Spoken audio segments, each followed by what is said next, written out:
الله الرحمن الرحيم وكذلك بعثناهم ليتساءلوا بينهم قال قائل منهم كم لبثتم قالوا لبثنا يوما أو بعض يوم قالوا ربكم أعلم بما لبثتم فابعثوا أحدكم ببرقكم هذه إلى المدينة فلينظر أيها أزكى طعاما فليأتكم برزق منه وليتلطف ولا يشعرن بكم أحدا۔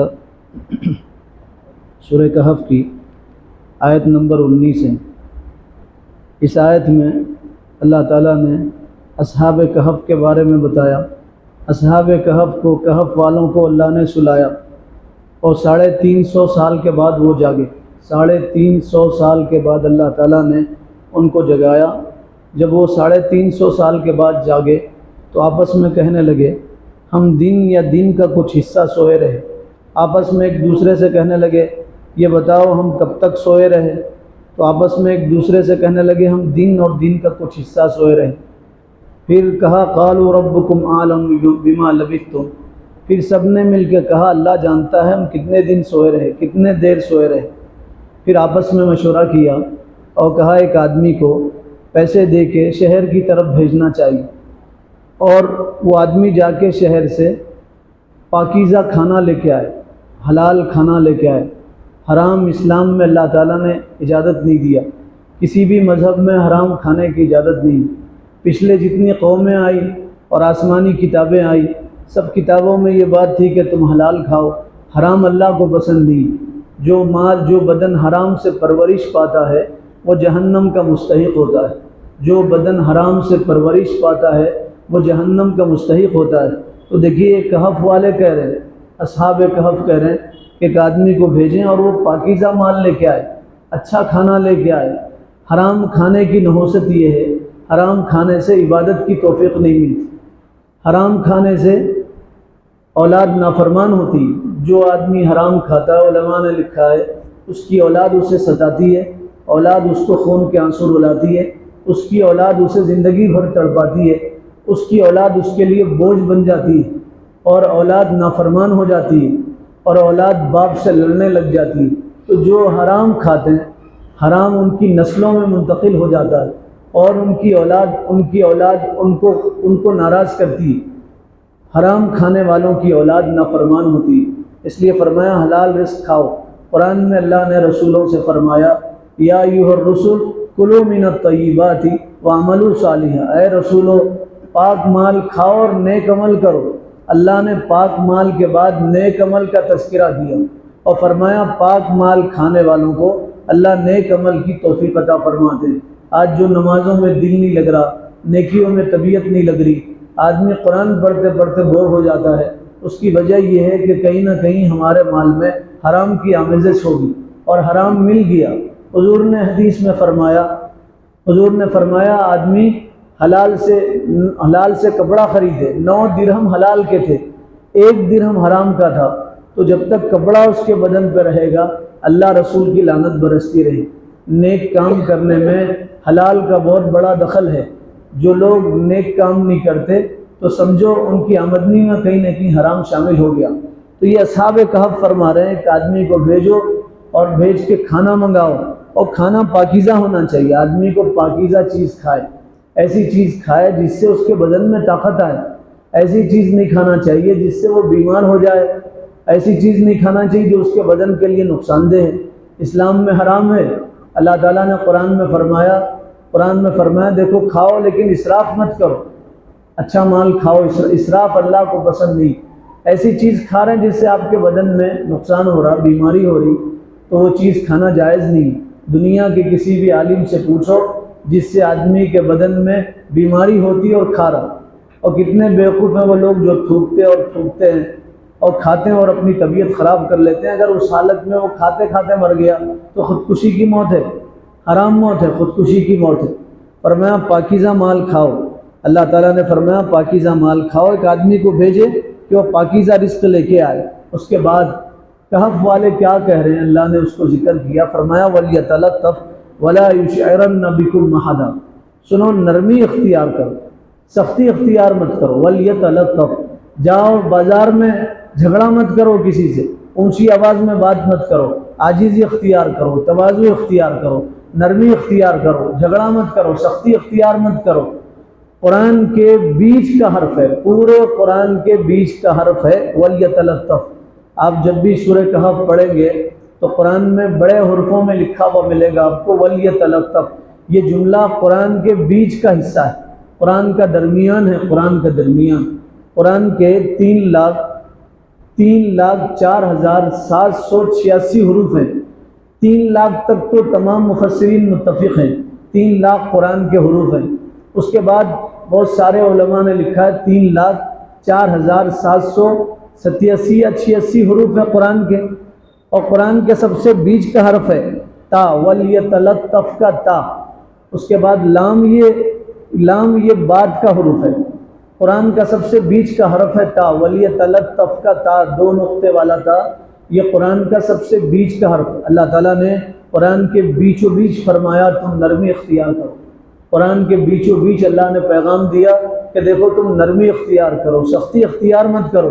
ایک حدیث میں حضور نے فرمایا من یحرم الرفق یحرم الخیر کلہ، جو آدمی نرمی سے محروم ہو گیا وہ تمام خیر سے محروم ہو گیا، جو آدمی نرمی سے محروم ہو گیا وہ تمام بھلائی سے محروم ہو گیا۔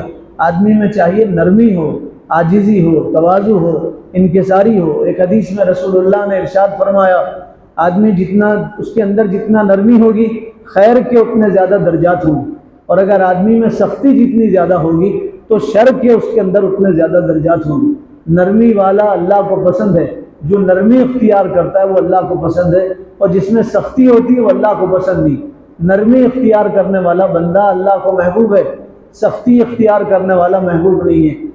قرآن میں اللہ کے رسول کے بارے میں اللہ نے فرمایا یہ جو لوگ آپ کے پاس بیٹھتے ہیں اور جو لوگ آپ سے محبت کرتے ہیں، آپ کے ایک اشارے پہ گردنیں کٹوا دینے کے لیے تیار ہیں، یہ آپ کی نرمی کی وجہ سے، یہ آپ کی نرمی کی وجہ سے۔ وَلَوْ كُنْتَ فَظًّا غَلِيظَ الْقَلْبِ لَانفَضُّوا مِنْ حَوْلِكَ، اگر آپ سخت مزاج ہوتے تو یہ آپ کے لوگ آپ سے بھاگ جاتے، سخت مزاج ہوتے یہ دور ہو جاتے، کوئی آپ کے قریب نہیں آتا۔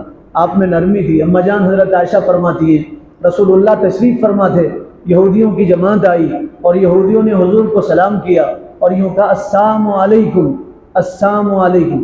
ایک ہے السلام علیکم، لام نکال دیا، السلام علیکم۔ السلام کے معنی یہ ہے تباہی ہو آپ کے لیے، بربادی ہو آپ کے لیے، موت آ جائے آپ کو، جلدی آپ مر جائیں۔ اما جان حضرت عائشہ نے جب یہ سنا تو حضرت عائشہ نے کہا وعلیکم السلام، تم بھی جلدی مر جاؤ، تم کو بھی تباہی ہو جائے۔ تو رسول اللہ نے حضرت عائشہ سے فرمایا عائشہ ایسا مت کہو، نرمی اختیار کرو، سختی اللہ کو پسند نہیں، نرمی اللہ کو پسند ہے، نرمی اللہ کو پسند ہے۔ پھر فرمایا میں نے ان کے جواب میں جو کہنا تھا کہہ دیا، اور فرشتے میرے جواب پہ آمین کہتے ہیں، ان کی بات پہ آمین نہیں کہتے۔ میں نے ان کو کہا وعلیکم، یعنی جو تم کہہ رہے وہ تمہارے لیے۔ سام کا لفظ حضور نے استعمال نہیں کیا، بد دعا کا لفظ حضور نے استعمال نہیں کیا، یہ کہا تم جو کہہ رہے تمہارے لیے وہ ہو۔ تو پتہ یہ چلا نرمی اللہ کو پسند ہے۔ حضور انتہائی نرم تھے، آپ نے پوری زندگی اپنی ذات سے کسی کو نہیں مارا، نہ ہاتھ سے مارا نہ تلوار سے مارا۔ ایک جنگ میں آپ تھے، دشمن آپ کے مقابل میں تھا اور دشمن آپ کو مارنا چاہتا تھا، آپ کے ہاتھ میں تلوار تھی، آپ ادھر ادھر دیکھنے لگے، حضرت عمر کو دیکھا، تلوار حضرت عمر کو دیا۔ حضرت عمر نے کہا اللہ کے نبی آپ کیوں نہیں مارتے؟ حضور نے فرمایا میں رحمت والا بنا کے بھیجا گیا، زحمت والا بنا کے نہیں بھیجا گیا۔ فرمایا عمر تم مارو، یہ تمہارے لیے۔ آپ نے حضرت عمر کو تلوار دیا، نہ جنگ میں کسی کو مارا، نہ آپ نے گھر میں کسی کو مارا، نہ کسی بچے کو آپ نے ڈانٹا۔ حضرت انس فرماتے ہیں میں 10 سال حضور کا خادم رہا، 10 سال، کبھی حضور نے یہ نہیں فرمایا یہ کام تم نے کیوں کیا اور یہ کام تم نے کیوں نہیں کیا۔ 10 سالوں میں حضرت انس فرماتے ہیں حضور کسی کام سے بھیجتے اور میں بچہ تھا، راستے میں بچوں کے ساتھ کھیلنے لگ جاتا، رسول اللہ کا گزر ہوتا تو مجھ سے صرف اتنا کہتے انس میں نے تمہیں کام کے لیے بھیجا تھا، تم نے دیر لگا دی، اتنا کہتے، کچھ نہیں کہتے۔ آپ نے کبھی کسی بیوی کو نہیں مارا، بچوں کو نہیں مارا۔ انتہائی درجے کی نرمی تھی آپ میں، عاجزی تھی آپ میں، انکساری تھی آپ میں۔ مکہ والوں نے آپ کو مکے سے نکالا تھا، مکہ آپ کا وطن، آپ کے والد کا وطن، آپ کے دادا کا وطن، مکہ میں آپ دنیا میں تشریف لائے اور جب آپ صلی اللہ علیہ وسلم کی عمر 53 سال کی ہوئی تو مکہ والوں نے آپ کو مکہ سے نکالا اور یہ کہا، مکہ والوں نے آپ کو مکہ سے نکالا، آپ مجبور ہوئے مکہ چھوڑنے، اللہ نے ہجرت کا حکم دیا، آپ مدینہ منورہ چلے گئے۔ مدینہ منورہ میں آپ صلی اللہ علیہ وسلم 8 سال رہے۔ 8 سال کے بعد مکہ میں آئے، فاتحانہ شان کے ساتھ آئے، مکہ فتح کر کے آئے، مکہ جیت کے آئے، مکہ کے جتنے دشمن تھے سب چھپ گئے تھے، آپ نے سب کو جمع کیا اور جمع کر کے کہا بتاؤ میں تمہارے ساتھ کیا سلوک کروں؟ تم نے 53 سال 13 سال تو تڑپایا، 13 سال مارا، راستے میں کانٹے بچھائے اور گالیاں دیتے رہے، حضور کی شان میں گستاخیاں کرتے، 13 سال تم نے ظلم کیا، بتاؤ تمہارے ساتھ کیا کیا جائے؟ پھر تم نے جنگیں لڑی ہمارے ساتھ، احد کی جنگ، بدر کی جنگ، بتاؤ تمہارے ساتھ کیا سلوک؟ تو مکہ کے لوگوں کی گردنیں جھکی ہوئی تھی، انہوں نے کہا آپ اچھے بھتیجے بن جائیے، اچھے بیٹے بن جائیے، آپ ہمارے ساتھ اچھا سلوک کیجیے۔ تو رسول اللہ نے فرمایا جاؤ انتم الطلقاء، آج تم آزاد ہو۔ حضور نے 13 سال تڑپانے والوں کو معاف کیا اور کہا جاؤ تم آزاد ہو، آج تم سے بدلہ نہیں لیا جائے۔ مدینہ منورہ میں منافقوں کی ایک ٹولی تھی، منافقین کی، جو حضور کو ستاتے تھے، پریشان کرتے تھے رسول اللہ کو۔ عبداللہ ابن ابی منافقوں کا سردار تھا، وہ تو بات بات پہ تکلیف دیتا تھا، رسول اللہ کو ستاتا تھا بات بات پہ۔ صحابہ فرماتے تھے اللہ کے نبی یہ منافق ان کو قتل کر دیجیے، لیکن رسول اللہ نے فرمایا نہیں، ان کو قتل نہیں کیا جائے۔ عبداللہ ابن ابی منافقوں کا سردار تھا، آپ صلی اللہ علیہ وسلم نے اپنی چادر اسے دیا کفن کے لیے، آپ اس کی نماز جنازہ پڑھانے کے لیے کھڑے ہوئے۔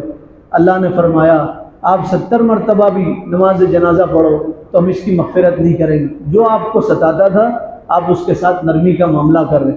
حضور کی سیرت میں لکھا ہے ایک لڑکی تھی، پاگل لڑکی تھی، وہ رسول اللہ کے پاس آتی تھی، آپ کا ہاتھ پکڑ کے لے جاتی تھی اور یہ کہتی تھی میرا کام کرنا باقی، آپ میرا فلاں کام کیجیے، تو رسول اللہ اس کا پورا کام کرتے تھے۔ حضور اس پاگل لڑکی کا پورا کام کرتے تھے۔